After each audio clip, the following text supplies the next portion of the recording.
Hello दोस्तों, स्वागत है आपका कृषि क्रांति के इस यूट्यूब चैनल पे। मैं हूं आपका दोस्त सचित आनंद। इस वीडियो में मैं आपके लिए लेके आ गया हूं एक नई बीएससी एग्रीकल्चर और एमएससी एग्रीकल्चर के स्टूडेंट्स के लिए जॉब्स की तलाश आपको बहुत रहती है, ढूंढते बहुत सारी जगह हैं, लेकिन मिलती कहाँ पे है? कृषि क्रांति आईजी पे। तो दोस्त, अगर चैनल पे नए हैं तो सब्सक्राइब करके बेल आइकन प्रेस करें, साथ में ही टेलीग्राम चैनल पे ज्वाइन हो जाएं। शुरू करते हैं हमारा आज का वीडियो।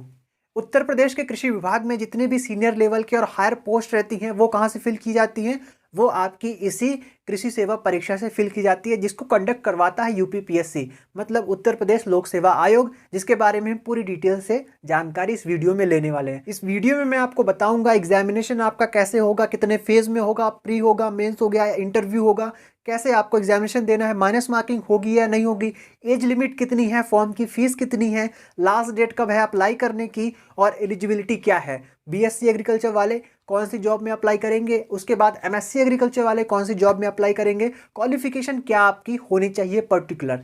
उसके बाद हम देखेंगे क्या आपका सिलेबस है, सिलेबस में क्या क्या पॉइंट्स है, पेपर का पैटर्न कैसा है, ऑफिशियल वेबसाइट कौन सी है, अप्लाई कैसे करना है। इन सभी पॉइंट्स के बारे में हम स्टेप बाय स्टेप आगे वीडियो में जानने वाले। तो इस वीडियो को पूरा अच्छे से देखिएगा, कहीं पे भी स्किप मत करिएगा, ठीक है। इस वीडियो को आप चाहें तो 2x पे देख सकते हैं। दोस्तों, यहाँ पे हम बात कर लेते हैं कौन कौन सी पोस्ट हैं, उनकी क्वालिफिकेशन क्या है और कितने टाइप की पोस्ट यहाँ पे आपके लिए अवेलेबल है। यहाँ पे आपको दो टाइप की पोस्ट मिल जाती हैं। एक ऐसी जिसमें आपको एग्जामिनेशन के साथ साथ इंटरव्यू भी देना पड़ेगा। एक ऐसी पोस्ट है जिसमें आपका केवल रिटन एग्जामिनेशन होगा, इंटरव्यू नहीं होगा। यहाँ पे हम देख लेते हैं district horticulture officer group 2 grade first की ये वैकेंसी है, जिसमें BSc agriculture, BSc horticulture degree वाले सभी स्टूडेंट्स एलिजिबल हैं, जिसने भी रिकॉग्नाइज्ड यूनिवर्सिटी या इंस्टीट्यूट से अपना बीएससी एग्रीकल्चर या बीएससी हॉर्टिकल्चर कंप्लीट किया है। ठीक है, जितने भी यूजीसी से मान्यता प्राप्त विश्वविद्यालय हैं, आईसीआर एक्रेडिटेड इंस्टीट्यूट्स हैं, दोनों ही इंस्टीट्यूट यहाँ पे अप्लाई कर सकते हैं। कोई भी कन्फ्यूजन वाली बात यहाँ पे नहीं है। अगली पोस्ट की यहाँ पे हम बात करें तो फूड प्रोसेसिंग ऑफिसर ग्रुप 2 की ये वैकेंसी है, जिसमें बीएससी केमिस्ट्री वाले स्टूडेंट्स यहाँ पे एलिजिबल हैं। जिसने भी बीएससी करी है उनके साथ उनके सब्जेक्ट में केमिस्ट्री है वो यहाँ पे एलिजिबल हैं। उसके अलावा बीएससी एग्रीकल्चर के सभी स्टूडेंट्स यहाँ पे एलिजिबल हैं। उसके अलावा ऐसे सभी स्टूडेंट्स जिन्होंने पोस्ट ग्रेजुएट एसोसिएट कोर्स किया है फ्रूट एंड वेजिटेबल टेक्नोलॉजी किसी भी government processing and technology institute से, लखनऊ से किया है या कहीं भी रिकॉग्नाइज्ड इंस्टीट्यूट से किया है, या आपने एमएससी फूड टेक्नोलॉजी के अंदर किया है, एमएससी फूड प्रिजर्वेशन में या एमएससी फूड साइंस के अंदर आपने किया है, तो आप इस पोस्ट के लिए एलिजिबल हैं फूड प्रोसेसिंग ऑफिसर के लिए। तो इसमें क्वालिफिकेशन बहुत सारे हैं जो यहाँ पे एलिजिबल हैं, इसलिए यहाँ पे थोड़ा कंपटीशन आपका इसमें ज़्यादा देखने को मिलेगा। आगे हम देखें सीनियर टेक्निकल असिस्टेंट एग्रोनॉमी, ये ग्रुप बी की वैकेंसी है। यहाँ पे आपको कोई भी इंटरव्यू फेस नहीं करना पड़ेगा। ठीक है, यहाँ पे post graduate degree in agronomy from recognised university और इंस्टीट्यूशन, तो यहाँ पे आपका एमएससी एग्रोनॉमी मांगी जा रही है। आगे हम देखें सीनियर टेक्निकल असिस्टेंट ग्रुप ए बॉटनी ब्रांच की वैकेंसी के बारे में। तो यहाँ पे जितने भी पोस्ट ग्रेजुएट के स्टूडेंट्स हैं उनके पास अगर पोस्ट ग्रेजुएशन की डिग्री है तो यहाँ पे इस पोस्ट के लिए एलिजिबल है। एग्रोबॉटनी में अगर आपकी पोस्ट ग्रेजुएशन है या plant reproduction with science of origin, ठीक है, ये स्पेशलाइजेशन होता है। उसके अलावा ऐसे सभी स्टूडेंट्स जिनका पोस्ट ग्रेजुएशन डिग्री बॉटनी में है लेकिन उनका स्पेशलाइजेशन जेनेटिक्स में होना चाहिए। ठीक है, उसके अलावा यहाँ पे आगे बताया गया है कि plant reproduction must be a graduate in agriculture, तो यहाँ पे मेनली जो एग्रीकल्चर ग्रेजुएट्स हैं उनके लिए ही ये वैकेंसी है। ठीक है, आगे हम देखें senior technical assistant group A plant protection, तो यहाँ पे post graduate degree in entomology, plant pathology from a recognised university institution और MSc in plant science with specialisation in entomology और plant pathology must be graduate in agriculture. तो यहाँ पे भी आपको ऐसा मांगा जा रहा है कि एग्रीकल्चर ग्रेजुएट्स हैं, अगर आप एंटोमोलॉजी या प्लांट पैथोलॉजी में आप अपनी मास्टर्स कंप्लीट कर चुके हैं तो senior technical assistant group A plant protection के लिए एलिजिबल हो जाते हैं। यहाँ पे 4th नंबर की इस वैकेंसी के बारे में हम बात करें, post graduate degree in agriculture chemistry soil science soil conservation from a recognised university और institution must be graduate in agriculture. तो सेम यहाँ पे सारी चीज़ें आपको बताई गई हैं। यहाँ पे फर्स्ट वाले में हमने देखा था जेनेटिक्स या प्लांट ब्रीडिंग में होना चाहिए, सेकेंड वाले में हमने देखा एंटोमोलॉजी या पैथोलॉजी होना चाहिए, थर्ड वाले में हमने देखा कि मस्ट बी जितने भी फिजिकल साइंस का आपका ग्रुप है agricultural chemistry, soil science, soil conservation वो होना चाहिए। ठीक है, तो इतनी सारी चीज़ें आप समझ गए होंगे। हम senior technical assistant group A development branch की यहाँ पे देखें तो यहाँ पे post graduate degree in any field relevant with agriculture from a recognised university और institution must be a graduate in agriculture. तो यहाँ पे जितने भी पोस्ट ग्रेजुएट के स्टूडेंट्स हैं, चाहे वो किसी भी ब्रांच के हों, यहाँ पे senior technical assistant group A development branch इस पोस्ट के लिए अप्लाई कर सकते हैं। तो जितने भी बीएससी एग्रीकल्चर के ग्रेजुएट्स हैं वो कहाँ पे अप्लाई करेंगे? वो अप्लाई करेंगे यहाँ पे इन 2 पोस्ट के लिए वो अप्लाई कर सकते हैं। और जितने भी मास्टर्स के स्टूडेंट्स हैं या जिनके पास मास्टर्स है वो इन पोस्टों के लिए अप्लाई कर सकते हैं, क्योंकि ये सीनियर लेवल की पोस्ट है यहाँ पे। ठीक है, यहाँ पे ये थोड़ा सा जूनियर लेवल की पोस्ट है और ये सीनियर लेवल की पोस्ट, इसलिए यहाँ पे क्वालिफिकेशन एमएससी है। और आपका बीएससी लेवल पे जितने भी आपके यहाँ पे पोस्ट बताए गए हैं सभी में आपको इंटरव्यू फेस करना पड़ेगा।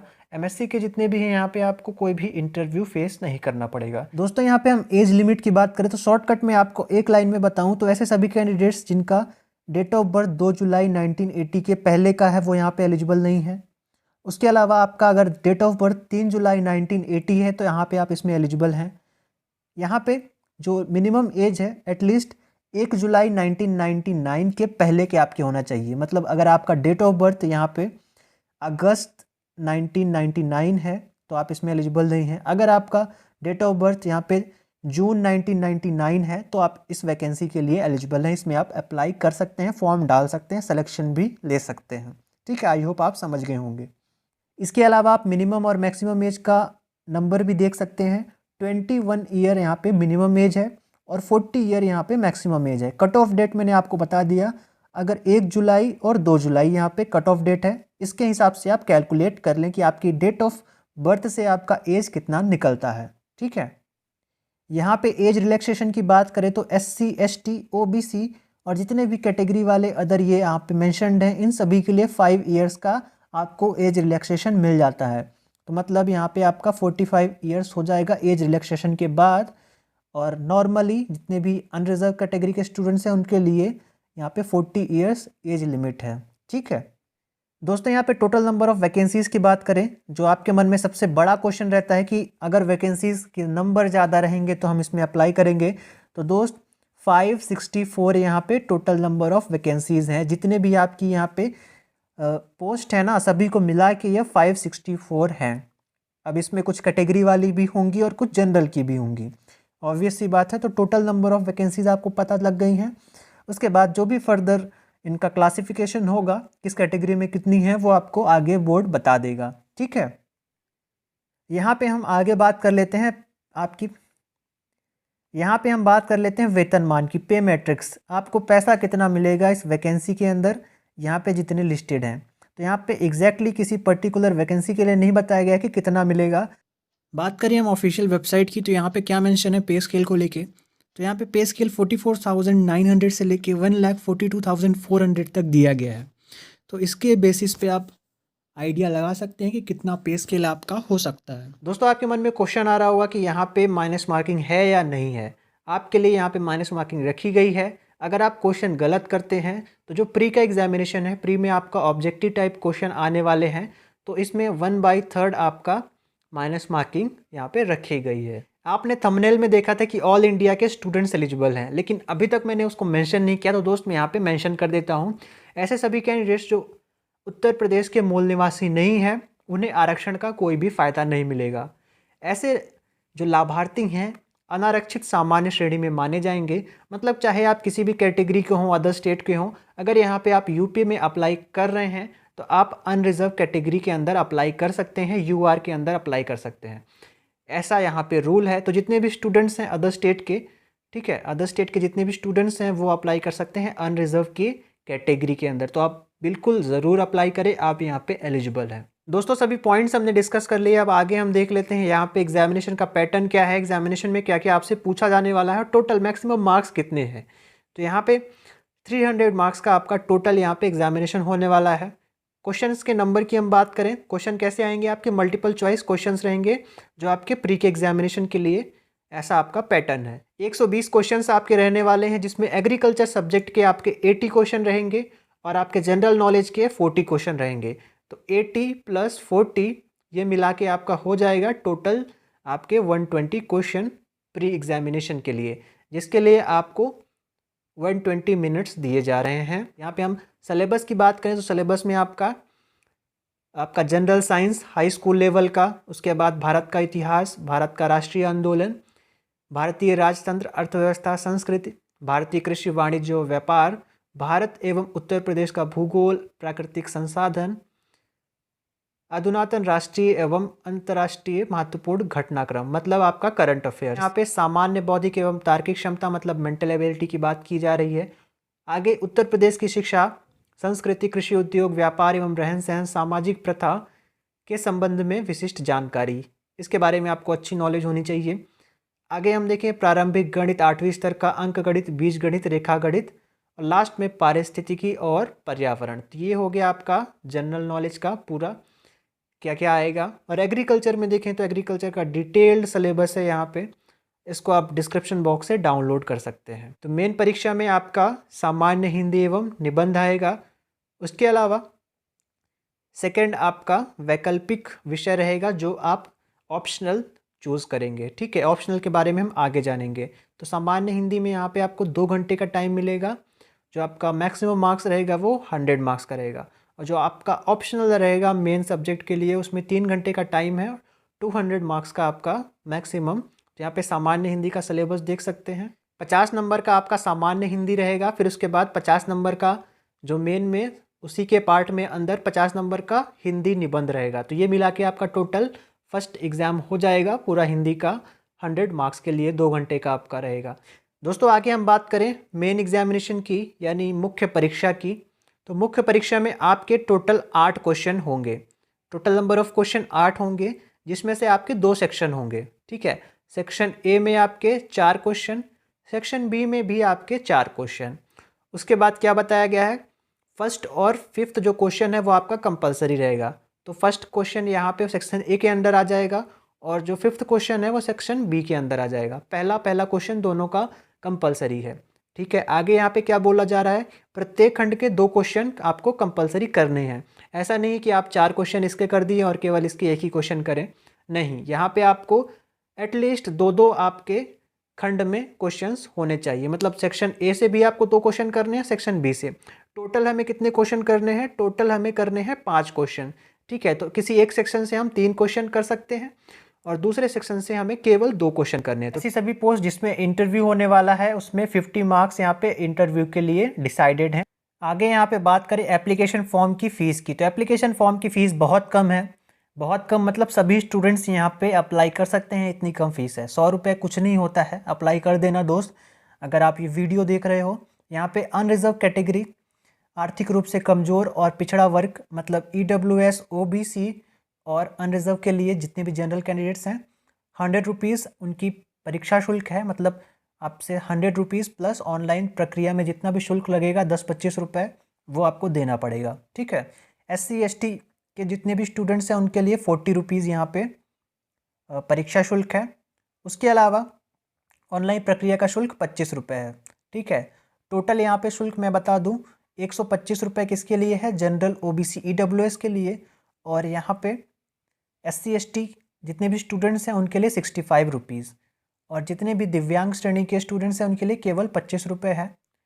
आपका प्री क्वालिफाई होता है, देन उसके बाद आपको मेंस एग्जामिनेशन में अपीयर होने के लिए वापस से एप्लीकेशन फॉर्म फिल करना पड़ेगा, जिसमें आपका यहाँ पे बताया गया है कैटेगरी वाइज कि कितना पैसा आपको देना पड़ेगा वापस से मेंस एग्जामिनेशन के लिए अगर आपको अप्लाई करना है। मेंस में कौन अप्लाई कर सकता है, जो प्री क्वालिफाई करे। जिसका प्री क्वालिफाई हो जाएगा वो मेंस के लिए एलिजिबल हो जाएगा, अप्लाई कर सकता है। ठीक है दोस्तों, सभी जानकारी इस वीडियो में हमने ले ली। अप्लाई कैसे करना है मैं आपको बता देता हूँ। यहाँ पे uppsc.up.nic.in इस वेबसाइट पे आपको जाना है और अप्लाई करना है। जैसे ही आप इस वेबसाइट पे लॉगिन करेंगे तो यहाँ पे आपको साइड में ऑल नोटिफिकेशन एडवर्टीजमेंट का ऑप्शन मिल जाएगा। वहाँ से आप कृषि सेवा परीक्षा यहाँ पे ऑनलाइन अप्लाई करने का लिंक भी आपको मिल जाएगा और एडवर्टीजमेंट डाउनलोड करने का ऑप्शन भी मिल जाएगा। ठीक है, इस वक्त आप अपनी स्क्रीन पे देख सकते हैं होम पेज, जहाँ पे आपको अपना बेसिक रजिस्ट्रेशन करना है। आपका नाम, पता जो भी है। अगर आप यूपी डोमिसाइल के हैं तो यहाँ पे यस पे क्लिक करेंगे। अगर यूपी के बाहर के हैं, अदर स्टेट्स के हैं, तो आपको नो पे क्लिक करना है। उसके अलावा बेसिक रजिस्ट्रेशन कंप्लीट कर लेना है। एजुकेशनल डिटेल्स, हाई स्कूल की डिटेल्स, इसेंशियल क्वालिफिकेशन, किसमें आपको अप्लाई करना है। ठीक है दोस्तों, ऑनलाइन आवेदन शुरू हो चुका है 29 दिसंबर से। ऑनलाइन एप्लीकेशन फॉर्म फिल करने की आपकी जो लास्ट डेट है वो है 29 जनवरी। लेकिन यहाँ पे जो परीक्षा शुल्क है वो आप 25 जनवरी के बाद भर नहीं सकते हैं। तो मेक श्योर अगर आप इसमें अप्लाई करना चाहते हैं तो यहाँ पे जो परीक्षा शुल्क है उसको 25 जनवरी के पहले पहले जमा कर दें और उसके बाद एप्लीकेशन फॉर्म में फर्दर एडिट करते रहें 29 जनवरी तक। इस बात को आप अच्छे से ध्यान रखें। दोस्त, इस वीडियो में इतना ही। आशा करता हूँ आपको वीडियो पसंद आया होगा। पसंद आया तो लाइक कर देना। इस वीडियो का एम रखते हैं हम 500 लाइक्स का। मुझे पता है थोड़ा सा टाइम लगेगा, लेकिन आप कर देना लाइक अपनी रिस्पॉन्सिबिलिटी से। कोई भी क्वेश्चन रह जाता है इस वैकेंसी से, अगर कोई पॉइंट मिस हो जाता है तो नीचे कमेंट्स में मेंशन जरूर करें। अगर कोई डाउट रह जाता है तो ऐसे ही इन्फॉर्मेटिव वीडियोस के लिए आप चैनल पे जुड़े रहें। अगर सब्सक्राइब नहीं किया है तो दोस्त कर लो और लॉजिकली बेल आइकन भी प्रेस कर लो। देन टेलीग्राम चैनल पे ज्वाइन हो जाना, जिससे और भी फर्दर कोई नोटिफिकेशन आता है वैकेंसी से रिलेटेड तो आपको मिल जाए। मिलते हैं दोस्त नेक्स्ट वीडियो में। तब तक स्वस्थ रहें, मस्त रहें। देखते रहें कृषि क्रांति यूट्यूब चैनल सचित आनंद के साथ। बहुत बहुत धन्यवाद। खत्म।